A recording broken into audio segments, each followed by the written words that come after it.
Bonjour à tous, vous retrouverez ici un petit extrait de mon live, puisque j'ai décidé de faire des petites pastilles sur chacune de mes reviews. Enjoy!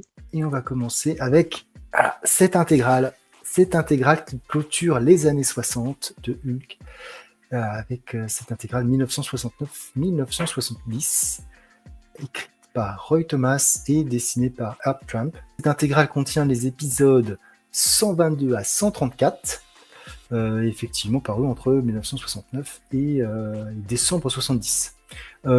Alors, cette intégrale, on est dans la période où il n'y a pas encore véritablement de fil rouge. On suit les aventures de Banner qui se transforme en Hulk. Alors, voilà. Donc, il y a quand même plusieurs faits assez marquants dans cette intégrale. Est-ce que je spoil ou... En fait, la question, c'est est-ce que je dois spoiler ou pas. Il y a un affrontement contre le Rhino où la Herb Tramp est ancré par Sal Buscema, qui est absolument superbe.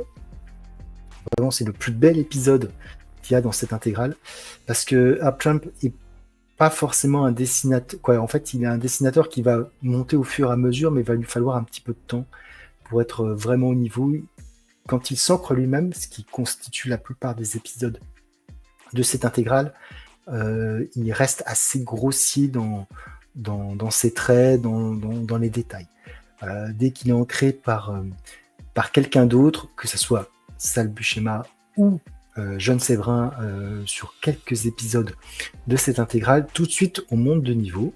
Voilà, alors on va avoir des affrontements contre la chose, contre le Rhino, contre l'homme absorbant. Un épisode qui, avec un nouvel ennemi, Mongul, un épisode où en fait Hulk va se retrouver au milieu d'une guerre entre Tyrannus et l'homme taupe, et il va se lier d'amitié avec Mogul, qui est un mignon de Tyrannus.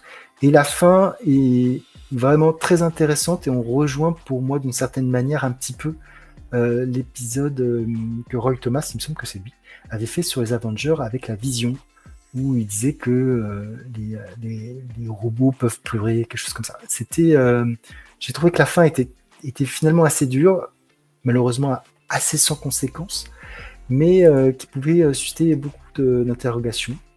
Il va évidemment affronter les Vengeurs, il va affronter Iron Man aussi. Je vous mets quelques planches pour que vous puissiez voir un petit peu les dessins avec les différents encreurs.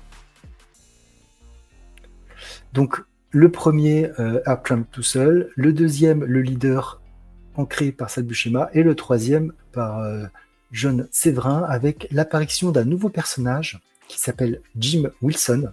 Et Jim Wilson, c'est un personnage qui va remplacer d'une certaine manière un petit peu Rick Jones au cours de ces années, qui va avoir un destin tragique.